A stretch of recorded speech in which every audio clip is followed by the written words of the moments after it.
नमस्कार, लोकतंत्र में स्वागत है आपका और मैं हूं आपके साथ नेहा दुबे। आज हम बात करेंगे कोरोना की, कोरोना के डराने वाले आंकड़ों की। दुनिया भर में कोरोना ने कोहराम मचा रखा है, कोरोना आउट ऑफ कंट्रोल होता जा रहा है। अब तक कई देशों ने कोरोना वैक्सीन बनाने का दावा किया है, लेकिन बाजार में नहीं आई है। जब तक कोरोना के लिए कोई वैक्सीन या दवाई नहीं आती, तब तक कोरोना की रफ्तार नहीं रुकेगी। कोरोना को लेकर भारतीय विज्ञान संस्थान ने अनुमान जताया है कि अगर भारत में कोरोना की स्थिति थोड़ी बेहतर होगी तो मार्च 2021 तक यह आंकड़ा 37 लाख तक पार कर जाएगा। अगर बुरी स्थिति रही तो कोरोना संक्रमितों की संख्या 6 करोड़ को पार कर सकती है। अगर ऐसा हुआ तो स्थिति भयावह हो जाएगी। जिस रफ्तार से कोरोना का कहर पूरे देश में बरप रहा है, ऐसे में कुछ भी मुश्किल नहीं है। एक तरफ ऐसा अनुमान जताया जा रहा है कि दूसरी तरफ देश कोरोना वैक्सीन लाने का दावा भी जल्द कर रहा है। देश में पहली बार पटना एम्स में 30 साल के युवक को कोरोना वैक्सीन का पहला डोज दिया गया। कई और संस्थान कोरोना को मात देने के लिए लगातार दवाई बनाने के लिए दिन रात लगे हुए हैं। भारत जैसे देश में स्वास्थ्य व्यवस्था का हाल ऐसा है तो अस्पताल जाने के लिए डॉक्टर ठेले का इस्तेमाल कर रही हैं। ठेले पर बैठकर डॉक्टर अस्पताल जा रहे हैं। बिहार की एक ऐसी ही तस्वीर स्वास्थ्य विभाग के तमाम दावों की पोल खोल रही है। इस बात का भी हम जिक्र करेंगे, लेकिन उससे पहले आपको दिखाते हैं ये रिपोर्ट।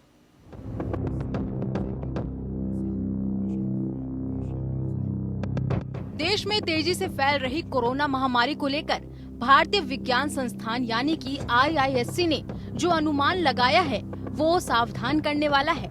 इसके अनुसार देश में सबसे बेहतर स्थिति में मार्च 2021 तक कुल संक्रमितों की संख्या 37.4 लाख तक पहुंच जाएगी।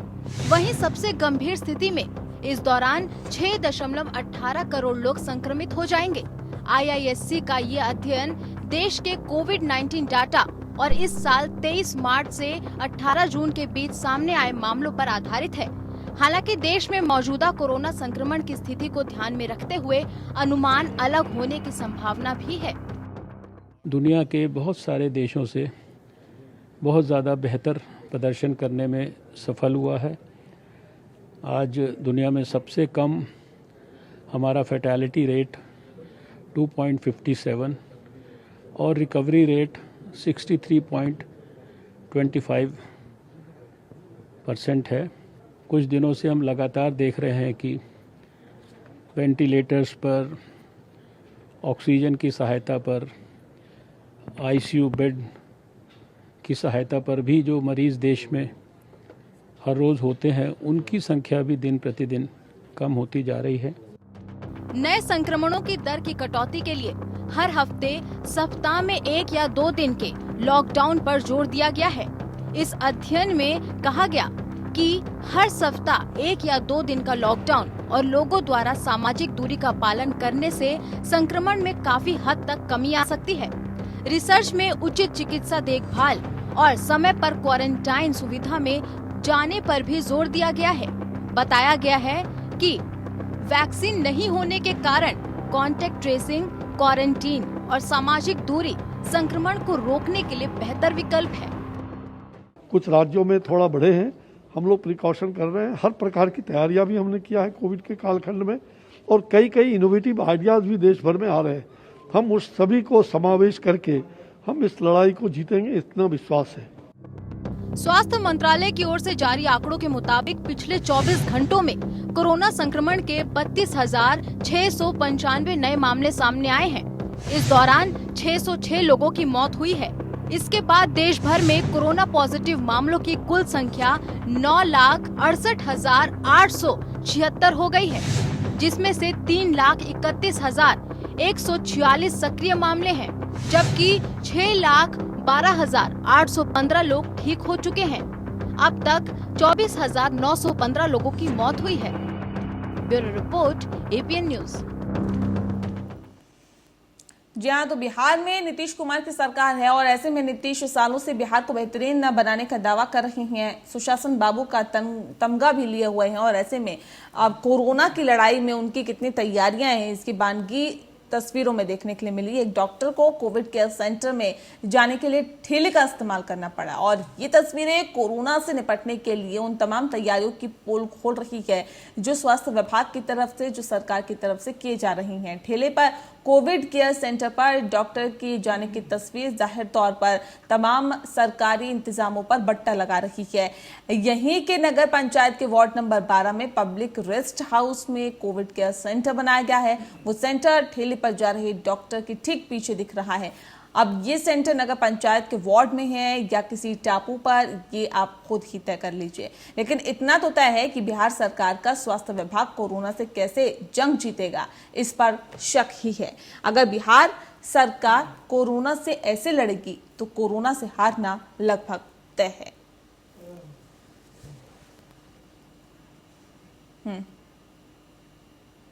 और इस विषय पर तमाम गेस्ट हमारे साथ मौजूद हैं, उनसे हम तफसील से चर्चा करेंगे। हमारे साथ डॉक्टर राहुल भार्गव जी हैं जो कि कैंसर विशेषज्ञ हैं फोर्टिस अस्पताल में। बहुत स्वागत है सर आपका। डॉक्टर विनय अग्रवाल जी हमारे साथ जुड़ गए हैं, पूर्व अध्यक्ष IMA के। बहुत स्वागत है सर आपका भी। सबसे पहला सवाल मेरा डॉक्टर राहुल भार्गव आपसे है, जो हालात और जो स्थितियां बनी हुई है, पिछले 24 घंटे के जो आंकड़े सामने आए हैं वो कुछ इस तरह से है कि 32,700 का आंकड़ा ये छू गया है। तो ऐसे में पिछले 24 घंटे के ये आंकड़े डराते हैं या परेशान करते हैं? तो हम जैसे कि बार बार ये कहते हैं कि इन नंबरों से हमें डरने की आवश्यकता नहीं है। नंबर बढ़ेंगे क्योंकि हमारा देश बहुत बड़ा है और कोई भी स्टेट अपनी अपनी इस सिंक्रोनस तरीके से नहीं चलेगा।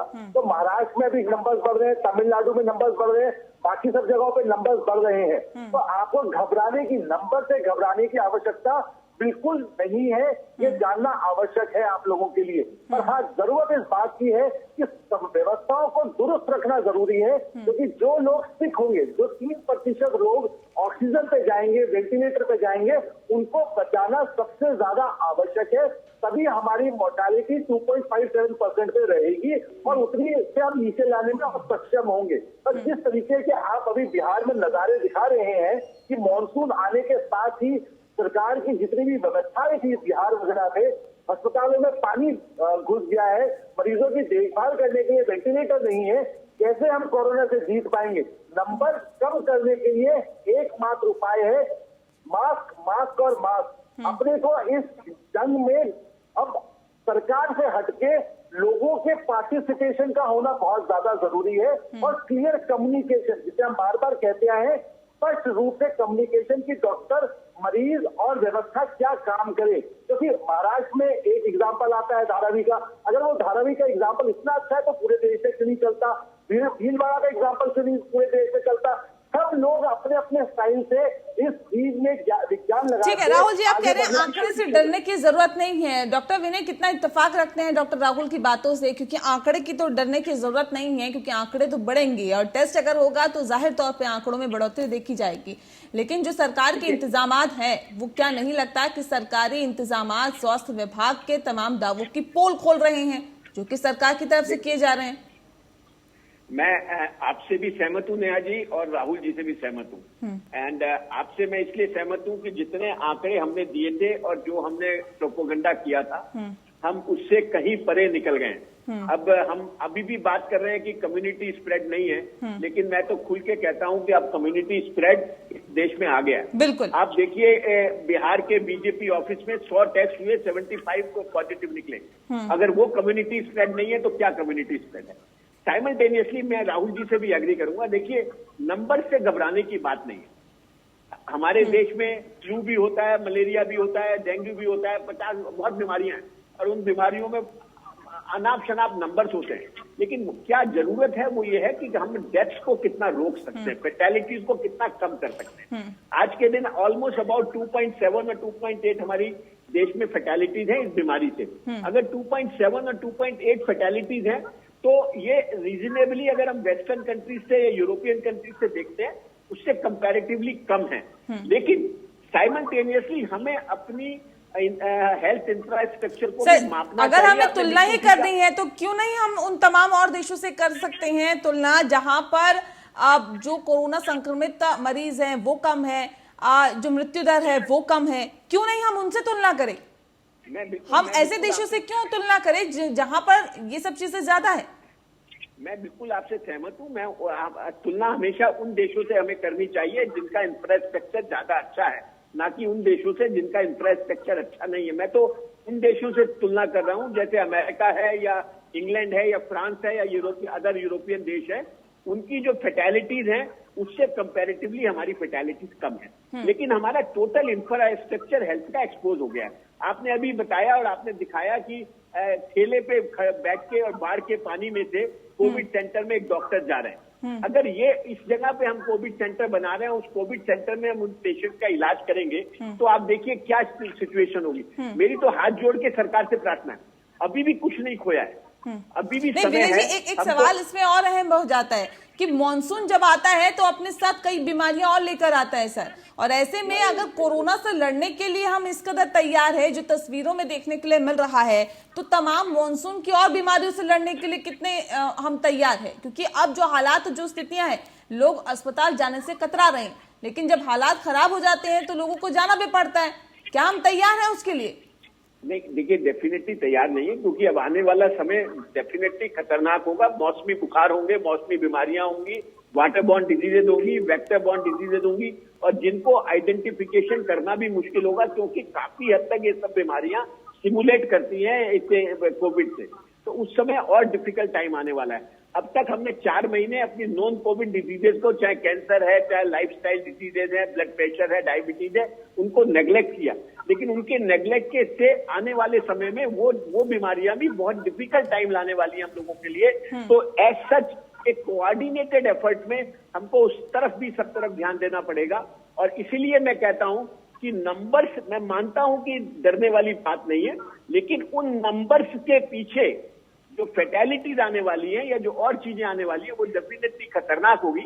और जिस तरीके की हमारी प्रिपरेशन है, जो एक्सपोज हम हुए हैं, वो हम आने वाले समय को डिफिकल्ट टाइम बनाने वाले हैं। ठीक है डॉक्टर राहुल, सवाल इस बात को लेकर है कि जिस तरह से ये कहा जा रहा है कि जो हालात और जो स्थितियां हैं वो तो खराब है, आउट ऑफ कंट्रोल कोरोना होता जा रहा है, और वैक्सीन बनाने का दावा भी किया जा रहा है। तमाम कंपनियां ये दावा कर रही है कि वैक्सीन बना दी जाएगी, या फिर उसका ट्रायल भी शुरू हो गया है पटना में। लेकिन बिना तैयारी कैसे होगी कोरोना से लड़ाई, ये एक अहम सवाल हो जाता है। और इस वक्त वैक्सीन आना कितना जरूरी आप समझते हैं? देखिए, सबसे पहली बात तो है, इसमें जब तक जन भागीदारी नहीं होगी तब तक हम कोरोना से नहीं जीत सकते। ये सिर्फ सरकार का काम नहीं है कि कोरोना से जीते, हर इंसान, देश का 135 करोड़ लोगों को इसमें अपनी भागीदारी देनी पड़ेगी, तन मन धन से जुड़ना पड़ेगा कोरोना को हराने के लिए। क्योंकि वैक्सीन जितने भी लोग कहें, रशिया ने जैसे कल क्लेम किया कि उसकी वैक्सीन सक्सेसफुल हो गई, यूएस से डेटा आया कि फेज 1 ट्रायल में बहुत अच्छे रिजल्ट पाए गए। ये सारी वैक्सीन का मास प्रोडक्शन करते हुए बिहार के, उत्तर प्रदेश के आखिरी आदमी को मिलने की प्रक्रिया में 2022 तक पहुंच जाएंगे। तब तक हमारे को ये देखना है कि अपने पास 1.5 साल है, उसमें हम क्या क्या कर सकते हैं।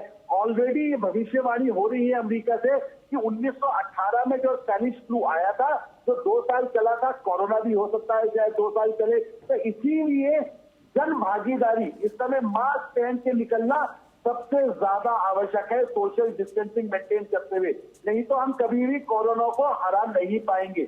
अब ये बहुत अच्छा ट्रेंड है, आप देखिए, पहले ये मेट्रो सिटीज में था, मेट्रो सिटी से धीरे धीरे टायर 2 सिटीज में गया, अब ये टायर 2 सिटी से उठ के टायर 3 सिटीज में जा रहा है, जहां पे टेस्टिंग की कैपेसिटी बहुत कम है, वेंटिलेटर्स की मात्रा बहुत कम है। तो इस सब के मद्देनजर रखते हुए अगर हमारे को बचना है तो मास्क, सोशल डिस्टेंसिंग, ठीक है, मास्क, सोशल डिस्टेंसिंग को मेंटेन करना होगा, सैनिटाइजर का इस्तेमाल करना होगा, ये तमाम चीजें हम लगातार बताते हुए आ रहे हैं। लेकिन डॉक्टर राहुल, सवाल इस बात को लेकर भी है कि भारतीय विज्ञान संस्थान ने अनुमान लगाया है कि अगर भारत में कोरोना की स्थिति थोड़ी बेहतर होगी तो मार्च 2021 तक यह आंकड़ा 37 लाख को पार कर जाएगा। अगर बुरी स्थिति होगी तो ये कोरोना संक्रमित मरीजों की संख्या 6 करोड़ को पार कर सकती है।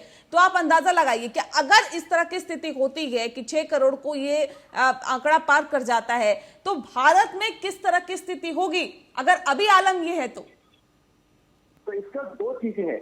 बहुत सारे पिछले 3 महीने में हम देख चुके हैं कि बहुत सारी भविष्यवाणियां हुई हैं ICMR के माध्यम से, सिंगापुर के माध्यम से और बहुत जगहों के माध्यम से, जहाँ पे लोगों ने अलग अलग टॉल क्लेम्स किए हैं कि दिल्ली में 30 जून तक 5 लाख केसेस आ जाएंगे, 15 लाख केसेस आ जाएंगे। तो ये 33 लाख और 6 करोड़ का आंकड़े पे मत जाइए। और ये बात पक्की है कि अगर नंबर्स बढ़ते हैं और वो टाउन बी और टाउन सी सिटीज में, मतलब हमारे ग्रामीण क्षेत्रों में नंबर्स बढ़ते हैं, तो स्थिति बहुत भयानक होगी। क्योंकि जैसा हम जानते हैं कि पूर्वांचल में और बिहार में बहुत सारी डेथ जापानीज इंसेफ्लाइटिस से हो जाती थी, जिनका आज तक पता नहीं चल पाता था। कहीं ऐसी ही भयानक स्थिति ना हो कि कोरोना से लोगों की मृत्यु होती रहे और हमारे को उनका आंकड़ा ही सही में ना पता चले। तो इसीलिए जरूरी है, इसीलिए सरकार ने भी आज देखिए गुरुग्राम में 28 तारीख तक लॉकडाउन लगा दिया, 2 दिन का लॉकडाउन की बात हो गई। एक आपने दिल्ली का जिक्र किया है, एक सवाल यहाँ पे ये निकल के सामने आता है कि सरकार की इच्छा शक्ति हो तो सर क्या कुछ नहीं हो सकता। डॉक्टर विनय, जिस बात का जिक्र अभी डॉक्टर राहुल कर रहे थे और राजधानी दिल्ली का जिक्र किया था, उससे मुझे एक चीज और ध्यान में आ गई कि राजधानी दिल्ली में कोरोना के जो मामले हैं वो थम रहे हैं, यानी कि सरकार अगर चाहे तो क्या कुछ नहीं कर सकती। सरकार की नीयत और इच्छा शक्ति पर पूरी तरह से निर्भर करता है कि सरकार क्या करना चाहती है, क्या करना नहीं चाहती। राजधानी दिल्ली में जो मॉडल इस्तेमाल किया गया है या जिस मॉडल का इस्तेमाल किया है कोरोना को रोकने के लिए, क्या वो पूरे देश में लागू नहीं हो सकता डॉक्टर विनय?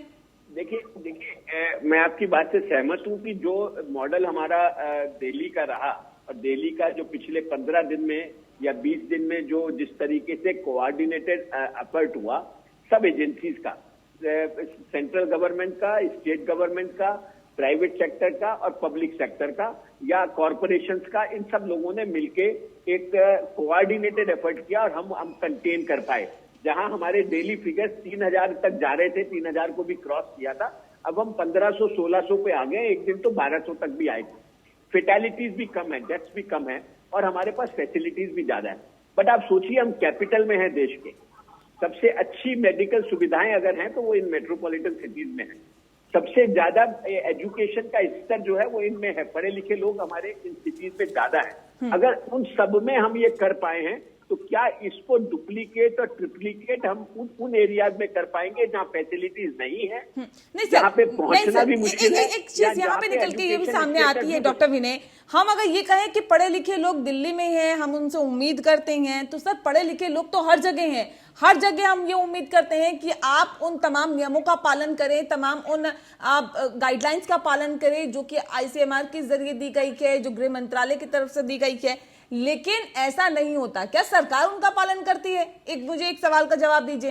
पटना में जिस तरह की तस्वीरें निकल के सामने आई है सर, ये क्या बताती है? अगर कोविड केयर सेंटर ऐसा होगा तो मरीजों का इलाज कैसा होगा डॉक्टर विनय? मैं वही कहना चाहता हूं। मैं कहना चाहता हूं कि आप देखिए, हमारे देश की अगर डिस्ट्रिक्ट में जाएं तो डिस्ट्रिक्ट में एक डिस्ट्रिक्ट हॉस्पिटल होता है। उस डिस्ट्रिक्ट हॉस्पिटल का आपने अभी एक रूप दिखाया। दिल्ली में जैसे 7 और 8 डिस्ट्रिक्ट हैं, उन 7 और 8 डिस्ट्रिक्ट को अगर देखें तो उस दिल्ली में ही कम से कम 100 से ज्यादा multi speciality, super speciality hospitals हैं।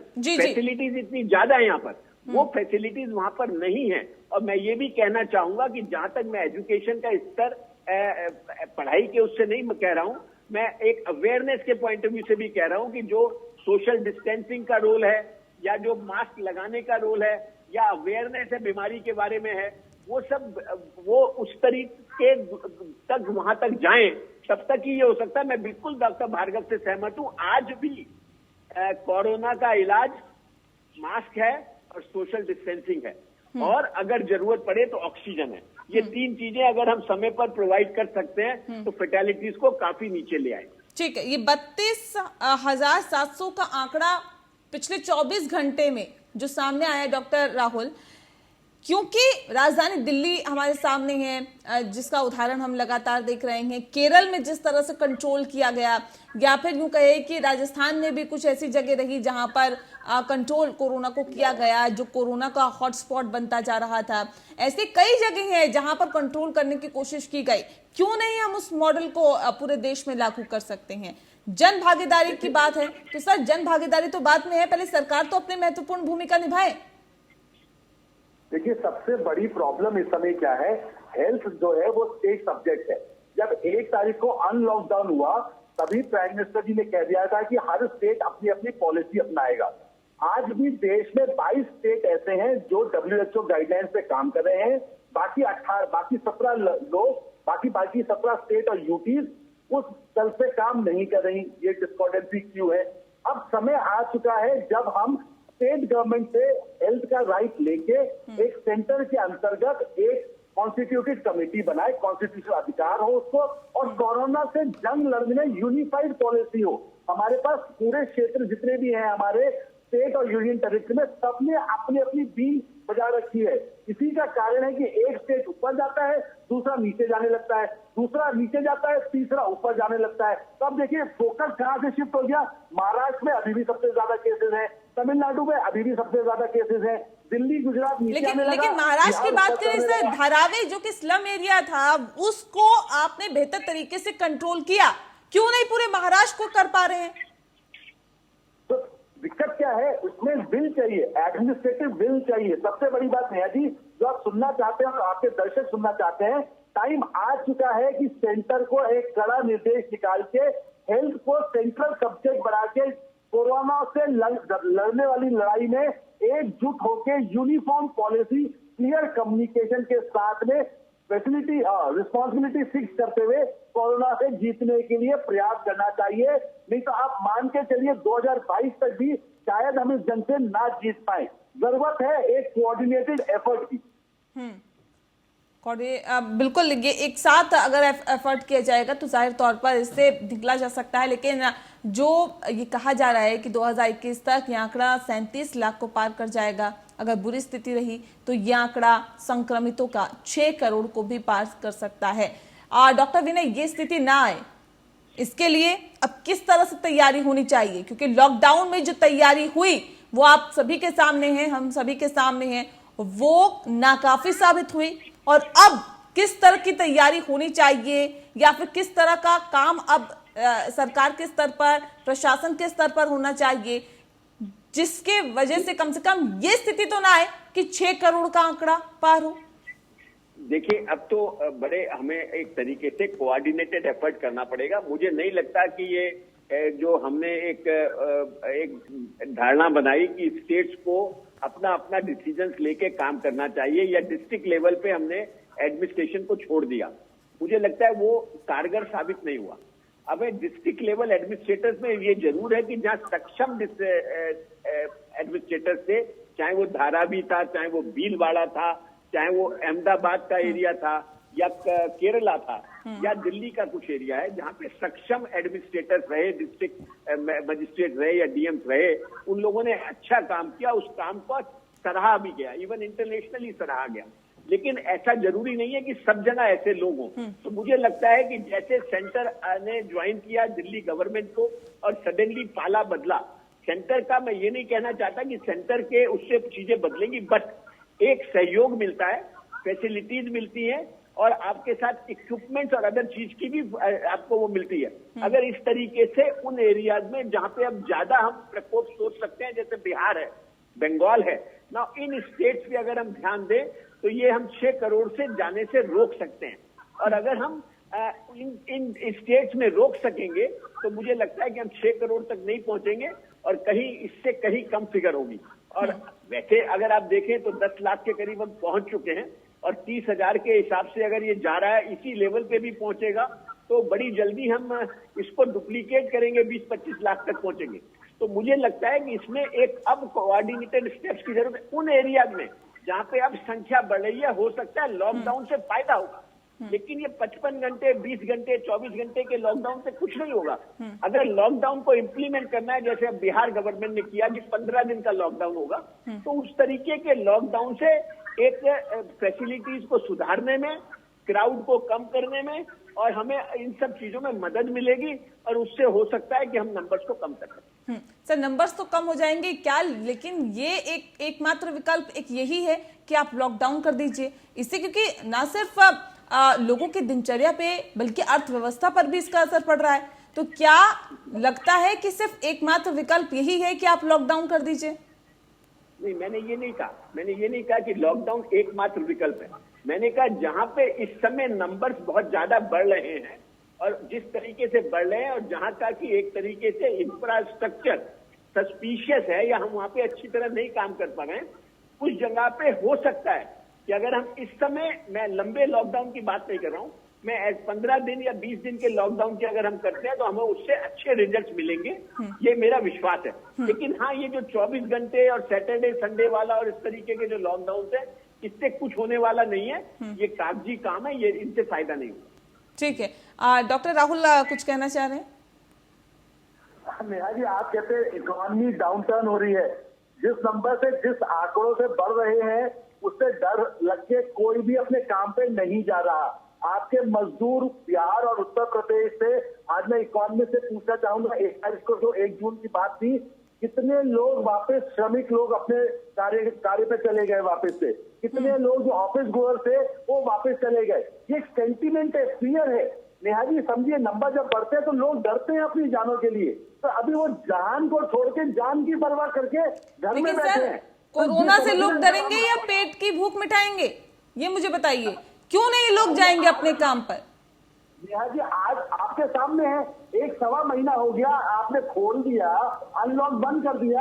आप मुझे फिगर बताइए, कितने लोग बिहार और उत्तर प्रदेश से? सर, लोग बिहार में परेशान हैं कि उनको नौकरी से निकाला जा रहा है। आप कह रहे हैं कि लोग काम पे नहीं जा रहे। सर, क्यों नहीं जाएंगे काम पर? मानते हैं कि कोरोना का डर है, लेकिन बावजूद इसके सर खाना तो सबको चाहिए।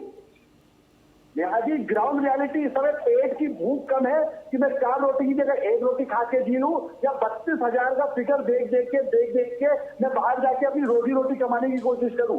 ये बात बहुत ज्यादा जरूरी है कि लोग इस समय फियर, कितने ग्रिप ऑफ फियर में है, उनके दिल नहीं, दिमाग नहीं, आत्मा तक उस फियर में है कि कोरोना से क्या होगा। आप सड़कों पर उतर के देखिए, लोग बाहर नहीं निकलना चाहते, लोगों को कैंसर है। मैं रोज ऐसे पेशेंट देखता हूं जिनका ब्रेस्ट में लम्प था 1 महीने पहले, मार्च के महीने में, जबकि वो मूंगफली के साइज का था। अब वो बड़ा होता इतना बड़ा हो गया कि वो फंगेट कर गया, उसका अल्सर बन गया। तो हम रोज ऐसे केसेस देख रहे हैं जिसमें कैंसर का इलाज नहीं कराया क्योंकि उनको डर था कि मैं बाहर निकलूंगा तो मुझे कुछ हो जाएगा। तो हमारे को डर इतना है इस समय कि हम जब इकोनॉमी की बात करते हैं, इकोनॉमी तब चलेगी जब ये नंबर काबू में आएंगे, फियर कम होगा, कोरोना की वैक्सीन आएगी, या कोरोना से इलाज में इतनी हमारे को कामयाबी मिल जाएगी कि हम 100% लोगों को बचाने लगे, तब वो साइकोलॉजिकल वॉर हम मरीजों से जीत पाएंगे।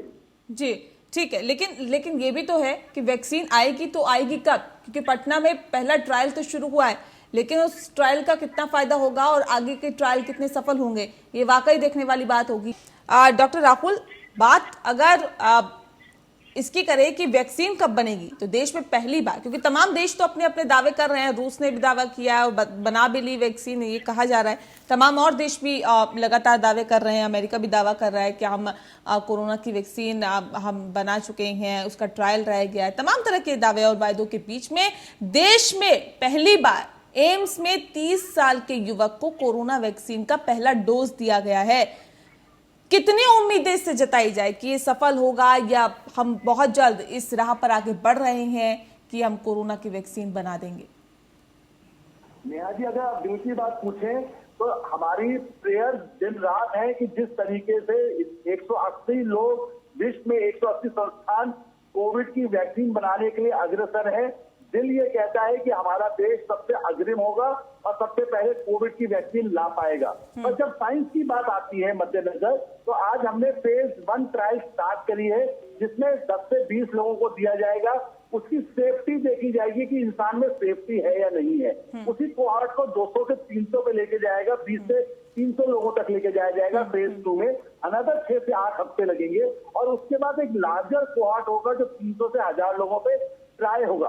तो इससे सेफ्टी और एफिकेसी, मतलब क्या इम्यूनिटी इतनी अच्छे से वो इंसाइट करती है, लगाती है, प्रतिरोधक क्षमता को उजागर करती है कि वो कोरोना को मात दे दे या कोरोना को होने ना दे।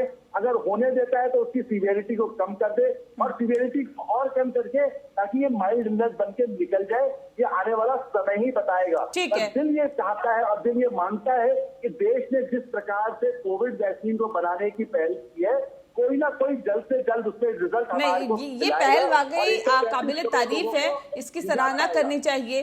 और गर्व से कहना चाहिए कि हम भारतीय हैं और हम आगे बढ़ रहे हैं। डॉक्टर विनय, सवाल इस बात को लेकर है कि वैक्सीन बनाने की तरफ हम आगे बढ़ रहे हैं, क्योंकि पटना में ट्रायल भी हुआ है। तो ऐसे में क्या आपको लगता है ये जो वैक्सीन, दरअसल इसका ट्रायल होता है, कितने दिन तक होता है और किन किन मानकों पर ये जो दवाई है वो खरी उतरनी चाहिए? देखिए, मैं तो बहुत गर्वित महसूस कर रहा हूं जबकि आईसीएमआर और all India institute of medical sciences ने ये पहल लेकर वैक्सीन बनाने का काम किया और आज पहली बार एक ह्यूमन ट्रायल पे एक वैक्सीन दी गई है। अगर हम उसको भी देखते हैं, मुझे पूरा विश्वास है कि हम सफल होंगे। और ऐसी बहुत सारी एजेंसीज काम कर रही हैं और हिंदुस्तान में भी कई एजेंसीज काम कर रही हैं और बाकी जगह भी काम कर रही हैं। लेकिन अगर हम इस एक एग्जाम्पल को भी देखते हैं तो अगर हम बहुत ऑप्टिमिस्ट होकर भी सोचते हैं तो कम से कम 6 से 9 महीने का समय अभी लगना है, क्योंकि वेरियस ट्रायल्स होने हैं इसमें। अब ह्यूमन ट्रायल शुरू हुआ है एक बैच का, जैसे डॉक्टर भार्गव ने बताया, उसके बाद उससे बड़े ग्रुप का होगा, उसके बाद ज्यादा ग्रुप में पब्लिक उसका होगा और उसके बाद उसके साइड इफेक्ट देखे जाएंगे, उसके बाद उसको वैक्सीन का रूप दिया जाएगा।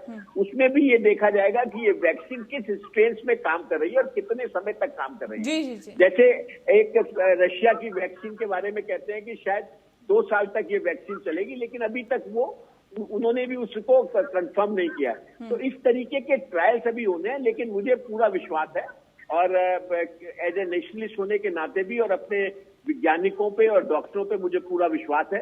ये आईसीएमआर और ऑल इंडिया इंस्टीट्यूट ने जो पहल की है, ईश्वर करेगा वो सक्सेसफुल होगी और आने वाले 6 से 9 महीने के समय में हमको ये वैक्सीन के रूप में उपलब्ध होगी और जिससे कि हम इसकी बढ़ती हुई संख्या को रोकथाम में मदद मिलेगी।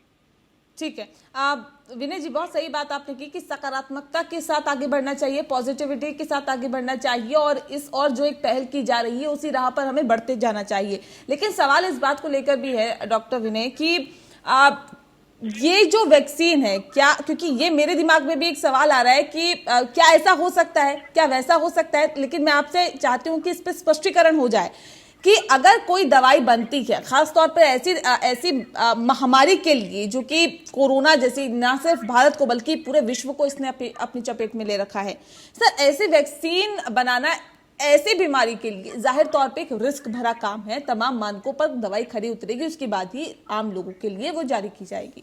लेकिन इस बीच सवाल इस बात को लेकर है कि क्या 6 से 9 महीने बाद जब चीजें क्लियर हो जाएगी, क्या ऐसा हो सकता है कि लोगों को दवाई देने के बाद इसका रिएक्शन 5 से 10 साल बाद आए?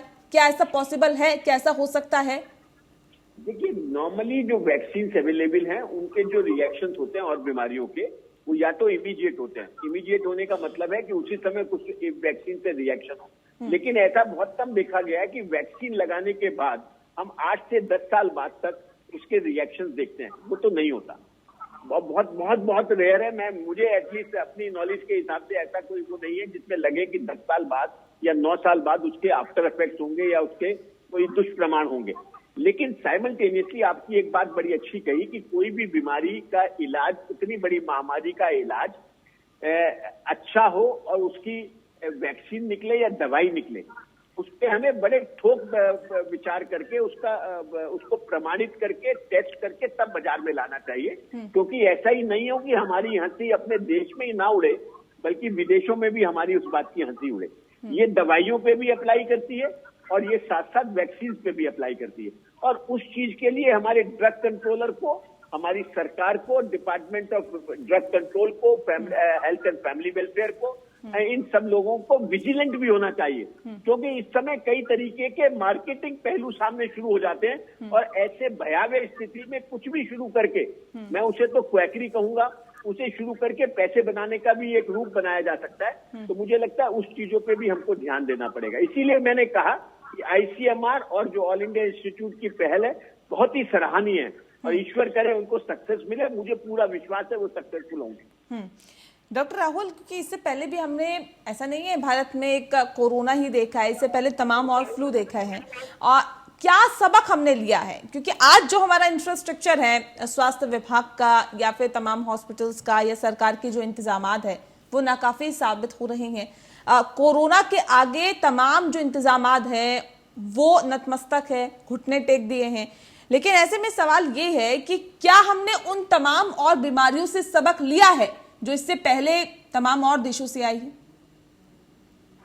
नेहा जी, अनफॉर्चुनेट बात है कि हमारे देश में जैपनीज इंसेफ्लाइटिस, हमारे देश में डेंगू, हमारे देश में मलेरिया, हमारे देश में H1N1 और अब कोरोना। आज से पहले कभी भी हमने इन चीजों से संज्ञान देते हुए अपने हेल्थ केयर पे कभी भी ध्यान नहीं दिया। उसको हमेशा सौतेला बच्चा जैसा व्यवहार किया है। जीडीपी का 1.6% हम हेल्थ केयर पे खर्च करते हैं।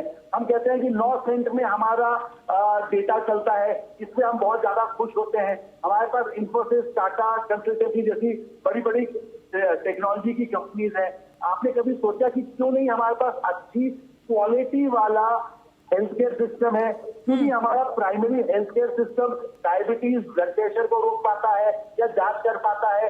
क्यों आज से पहले हमारे को इतनी शर्मना गई हमारी हेल्थ केयर सिस्टम कि आज हमारे को उसका भुगतान करना पड़ रहा है? सोचिए, इस 135 करोड़ के देश में सिर्फ कोरोना से पहले 50,000 वेंटिलेटर थे। 50,000 वेंटिलेटर पर, इसका मतलब आप समझ लीजिए पूरे बिहार वगैरह में और उत्तर प्रदेश में क्या हालत होती होगी। तो नेहा जी, जिस सिस्टमिक तरीके से जो हेल्थ केयर का निग्लेक्शन हुआ है, ये उसका आज हर्जाना भुगतना पड़ रहा है। इसमें यही बात नहीं, सिर्फ क्वांटिटी नहीं, क्वालिटी को भी ध्यान देना जरूरी है। अभी भी जिस प्रकार से हेल्थ केयर को लेके हमारे में उदासीनता है कि जल्दी जल्दी भर दीजिए, डॉक्टर जल्दी जल्दी ले आइए, 9 महीने 10 महीने में डॉक्टर बना दीजिए, यही चलता रहा तो अगला एपिडेमिक जो आएगा वो हमको सफा करने में पीछे नहीं हटेगा। ये मान के चलिए। जितने भी लोग ये कह रहे हैं कि हमने अपना इंफ्रास्ट्रक्चर बढ़ा देंगे, मैं आपसे पूछता हूँ कि क्या सिर्फ वेंटिलेटर इंफ्रास्ट्रक्चर है? क्या डॉक्टरों की कमी खलती नहीं है? क्या अच्छे क्वालिटी डॉक्टर की कमी नहीं खलती है? तो इतने सालों से जो हमारी उदासीनता थी, हमारी पॉलिटिकल क्लास की जो सौतेलापन था हेल्थ केयर को लेके, आज वो सबके सामने उजागर हो रहा है। और देश को समझना पड़ेगा, देश के नागरिकों को समझना पड़ेगा कि जिस तरीके से टेलीकम्युनिकेशन, जिस प्रकार से इंटरनेट जरूरी है, उससे लाख गुना आपका हेल्थ केयर सिस्टम अच्छा होना जरूरी है। एक बार को मोबाइल चले ना चले, सिस्टम की आप बात कर रहे हैं सर, रखने के लिए सिस्टम की आप बात कर रहे हैं राहुल जी, डॉक्टर राहुल, एक बार फिर से मैं आपको तस्वीरें दिखाना चाहूंगी जो बिहार से सामने आई है, बिहार के पटना से सामने आई है। मैं अपने सहयोगी से अनुरोध करूंगी कि वो तस्वीर एक बार फिर से दिखाए कि किस तरह की ये तस्वीर है और किस तरह से लोगों को दिक्कतों का सामना दरअसल करना पड़ रहा है, क्योंकि जो हालात, जो स्थितियां हैं वो भयावह हैं। ये तस्वीरें दरअसल आप एक बार फिर से देख लीजिए कि ठेले पर बैठकर एक डॉक्टर को कोविड केयर सेंटर जाना पड़ रहा है और ये डॉक्टर दरअसल किनका इलाज करने जा रहा है कोविड केयर सेंटर में, ये चीजें यहाँ पे स्पष्ट हो जाए। सवाल ये भी निकल के सामने आ रहे हैं कि अगर कोरोना संक्रमित मरीज इससे ठीक भी हो जाते हैं या उनका इलाज ये डॉक्टर कर पाने में सफल भी हो जाते हैं, तो क्या नहीं लगता कि डेंगू और तमाम और ऐसी बीमारियों की चपेट में वो मरीज आ जाएंगे? तो सवाल इस बात को लेकर है डॉक्टर विनय कि ऐसी स्थिति में हम कैसे ये तय करें कि हम कोरोना से लड़ाई लड़ने के लिए तो तैयार हैं, साथ ही साथ और तमाम बीमारियों से लड़ने के लिए भी तैयार हैं। देखिए, आपने अभी प्राइमरी हेल्थ स्ट्रक्चर की बात की। हमारे देश को आजाद हुए 73 ईयर्स हो गए। 73 ईयर्स में एक well planned and well made जो प्राइमरी हेल्थ स्ट्रक्चर था, उसका नेग्लेक्ट आप देख रहे हैं। और कोरोना एपिडेमिक ने टोटल प्राइमरी स्ट्रक्चर को एक्सपोज कर दिया। आज दिल्ली जैसे शहर में भी हमने आज से 1 महीना पहले बिस्तरों की ढूंढ रहे थे, सामान को ढूंढ रहे थे, हम वेंटिलेटर्स को ढूंढ रहे थे। और बाकी डिस्ट्रिक्ट में क्या हाल हो रहा है, बुरा हाल है, इसमें कोई शक नहीं। एंड अभी तो ये कोरोना तो आया है, जाएगा नहीं जाएगा या कितना समय लगेगा एक अलग बात है, बट ये हम उस देश में रह रहे हैं जहां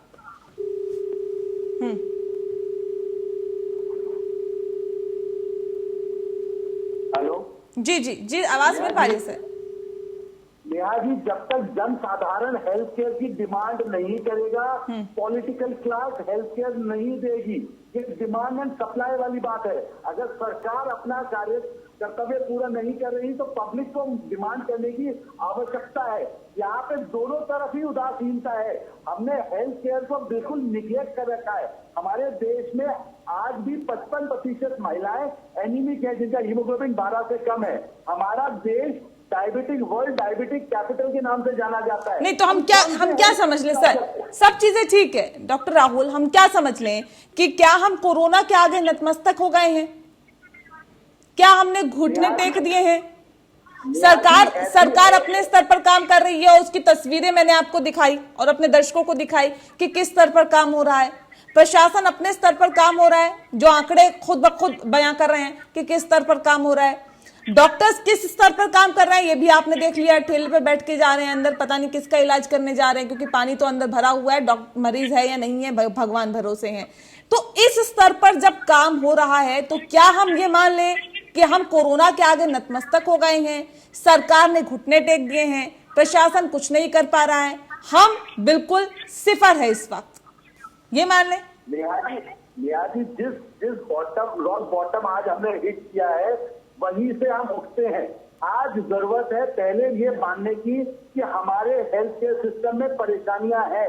जब तक हमारा पॉलिटिकल क्लास ये नहीं मानेगा कि हेल्थ केयर में परेशानियां हैं, तब तक हम उसका सुचारू रूप से जवाब नहीं ढूंढ पाएंगे। तो आपके चैनल के माध्यम से जिस प्रकार से आप बार बार अच्छे पॉइंट रेज कर रही हैं, शायद कोई पॉलिटिकल क्लास में ये सुन रहा हो कि हेल्थ केयर इस देश में प्रायोरिटी होना चाहिए, ताकि डिजिटल 4G और 5G, जब तक हम हेल्थ केयर को प्रायोरिटाइज नहीं करेंगे तब तक ऐसे दृश्य रोज आते रहेंगे। और मॉनसून में आपके डॉक्टर विनय एक बार फिर से हमारे साथ जुड़ गए। ठीक है सर, डॉक्टर विनय, क्या वजह माने कि प्रायोरिटी बेस पर नहीं रखा जाता है स्वास्थ्य को?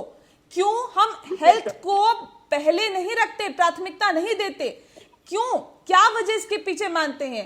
कि डॉक्टर्स की कमी, इंफ्रास्ट्रक्चर की कमी, जरूरी सुविधाओं की कमी और स्वास्थ्य से जुड़ी तमाम जो चीजें हैं सभी की कमी यहाँ पर दिखाई दे रहे हैं। अब आप समझ लीजिए कि अगर ऐसी महामारी देश में फैली, सर वेंटिलेटर तक हमारे पास नहीं है, हमारे पास पीपीई किट बनाने के इंतजाम नहीं थे, हम किस स्तर पर थे ये आपने अंदाजा लगाया। इस 2-3 महीने के अंदर हम किस स्तर पर पहुंचने की कोशिश कर रहे हैं ये भी हम सबके सामने है। तो क्यों हम स्वास्थ्य को प्राथमिकता नहीं देते? नेहा जी, प्राथमिकता की बात पे मैं ये बात जरूर कहना चाहूंगा कि इस देश में अभी भी 1.2% जीडीपी का हम हेल्थ पे खर्च करते हैं, और उस 1.2% का भी 80% जो बजट है वो सुपर स्पेशलिटी हॉस्पिटल या मेडिकल कॉलेजेस में जाता है। ये हमारे देश की सोच है। प्राइमरी स्ट्रक्चर पे तो एक्चुअली हमने कुछ खर्च ही नहीं किया, ना करते हैं। जब तक हम अपने सोच को इम्प्रूव नहीं करेंगे और इस बजटरी प्रोविजंस को जीडीपी के 1.2 से 4 या 5% तक नहीं ले जाएंगे, तब तक इस देश का हेल्थ स्ट्रक्चर नहीं सुधर सकता। दूसरी बात, जो प्राइवेट हेल्थ केयर है, जिन्होंने आज के दिन 3.6% वो कंट्रीब्यूट कर रहे हैं इसमें, और उन्होंने सुपर स्पेशलिटी हॉस्पिटल्स बनाए हैं, उन्होंने मेडिकल टूरिज्म को प्रमोट किया है। आज हम इंटरनेशनल स्टैंडर्ड के हेल्थ केयर प्रोवाइड कर रहे हैं। आज हम बीमारियां लाइक ट्रांसप्लांट कर रहे हैं, कैंसर, इन सब का हमारे पास सुचारू इलाज है। आज गवर्नमेंट को उनके साथ मिलकर कंधे से कंधा ना चलाने की बजाय उनको गैप कर रहे हैं, और जो हमारे एडमिनिस्ट्रेटर सरकार में बैठे हैं वो अपने मेडिकल टेक्नोलॉजी से बात ना करके अपनी सोच के अंतर्गत काम कर रहे हैं। और इसलिए आज वो जितने भी अस्पताल हैं वो भी गैर हो रहे हैं, वो भी कॉर्पोरेट हॉस्पिटल या बाकी हॉस्पिटल से वो भी अपनी पूरी क्षमता से काम नहीं कर पा रहे हैं। इस परिस्थिति में मैं बहुत अच्छा रूप आगे आने वाला नहीं देखता, जब तक कि हम एक तरीके से बजटरी प्रोविजंस को 1.1 और 1.2% से 4 या 5% से नहीं ले जाएंगे। ठीक है, कितना इत्तेफाक रखते हैं डॉक्टर राहुल आप? नेहा जी, जिस प्रकार से टीसीएस और इन्फोसिस जैसी कंपनियों को बढ़ावा दिया गया, जिस तरीके से 2G से 5G की बातें हुई, क्या हेल्थ केयर में लिवर ट्रांसप्लांट और बोन मैरो ट्रांसप्लांट की बात होती है? क्या उस प्रकार से हेल्थ मिनिस्ट्री में ये बात होती जाती है कि डॉक्टर टेक्नोक्रेट्स को मिलकर हम देश की स्वास्थ्य व्यवस्था को आगे बढ़ाएं? क्यों बार बार अस्पतालों में पानी भरता है? क्यों नहीं इन्फोसिस के ऑफिस में पानी भरता? क्यों हर बार हमारे को ये ऐसी झेलना पड़ता है? ये सिस्टमिक निग्लेक्ट है, क्योंकि हमारी विल नहीं है। किसी भी जगह में हेल्थ केयर इश्यूज जो है वो पॉलिटिकल मुद्दा नहीं है। जिस दिन हेल्थ केयर पॉलिटिकल मुद्दा बना, उसी दिन से हेल्थ केयर व्यवस्था ठीक हो जाएगी। जिस दिन से ये तय हो गया कि सारे राजनेता जो इलेक्शन में लड़के आते हैं वो सिर्फ सरकारी अस्पताल में इलाज कराएंगे, उस दिन से व्यवस्था ठीक हो जाएगी। क्यों बिहार के आज भी 60% लोग मुंबई जाके इलाज कराते हैं, क्यों बिहार और उत्तर प्रदेश के 40% लोग एम्स में जाते हैं? कभी आपने इस बारे में सोचा कि किस तरीके से 73 साल की निगलेक्ट है और आज हम उसको पूरा करना चाहते हैं? ये नहीं हो सकता। डॉक्टरों की भागीदारी बढ़ानी पड़ेगी, अच्छे डॉक्टरों को आगे लाना पड़ेगा, तभी हेल्थ व्यवस्था सुधर सकती है। इस देश में कभी आयुष के लिए पॉलिसी बनती है, कभी होम्योपैथी के लिए पॉलिसी बनती है, किसी को ये नहीं पता कि किस तरीके से कोऑर्डिनेटेड तरीके से काम करना है। और जब तक क्लियर कम्युनिकेशन और कोऑर्डिनेशन नहीं होगा नेहा जी, जैसा अग्रवाल जी ने कहा, आप ये मान के चलिए कि डूबते हैं आने वाले दिनों में, क्योंकि जिस हिसाब से डॉक्टर बनाए जा रहे हैं, जिनकी क्वालिटी पे कोई भी संचार नहीं है, आप देखिएगा आगे 10 साल बाद, 15 साल बाद इस देश के हेल्थ केयर की क्या व्यवस्था होगी। ठीक है, लेकिन भारतीय विज्ञान संस्थान ने जिस तरह से अनुमान जताया सर, डॉक्टर विनय, ये किस आधार पर यह अनुमान जताया जाता है, क्या आधार रहता है इसका? देखिए, आपसे जिस प्रकार से इन्होंने अनुमान जताया है, और बेसिकली दो चीजों में अगर मैं उस फिगर की तरफ जा रहा हूं, मुझे लगता है आप वो पूछना चाहते हैं कि जिस फिगर में 6.5 करोड़ की बात कर रहे हैं और हम 35 लाख की बात कर रहे हैं। राइट। अगर उस फिगर पे हेलो जी, अगर उस फिगर पे जा रहे हैं तो मुझे पूरा विश्वास है कि अगर हम सब मिलजुल कर काम करेंगे तो हम उसको 6.5 करोड़ और 7 करोड़ तक की फिगर पे पहुंचने से रोक सकेंगे। ये अच्छा ट्रेंड भी शुरू हुआ है। जैसे सिटीज लाइक दिल्ली है या टाइप 1 सिटीज जो भी हैं, उन सिटीज में अब धीरे धीरे प्रकोप कम हो रहा है। अब उसके आगे अब ये टाइप 2 और टाइप 3 सिटीज में जा रहा है। मुझे लगता है कंसंट्रेशन वहां भी अब शुरू होनी चाहिए, वहां भी फैसिलिटीज प्रोवाइड करें। और अब हमें ज्ञान भी हो गया उसका, हमें उसके तरीके भी आ गए, हमें चीजें भी पता लग गई है क्या क्या चीजें प्रोवाइड करनी है, और हमारा ध्यान भी सरकारों का उस तरफ जा रहा है। मुझे लगता है कि अगर स्टेट गवर्नमेंट कोऑपरेट करें और सेंट्रल गवर्नमेंट भी उस तरफ ध्यान दे तो दोनों गवर्नमेंट बिल्कुल इस तरफ ध्यान देने की जरूरत है, और ये बढ़ते हुए आंकड़ों को कम से कम कंट्रोल करने की जरूरत है, और तैयारी पूरी होनी चाहिए, क्योंकि बिना तैयारी लड़ाई मुमकिन नहीं है। बहुत शुक्रिया आप दोनों मेहमानों का हमारे साथ इस खास चर्चा में शामिल होने के लिए। इसी के साथ लोकतंत्र में इतना ही। नमस्कार।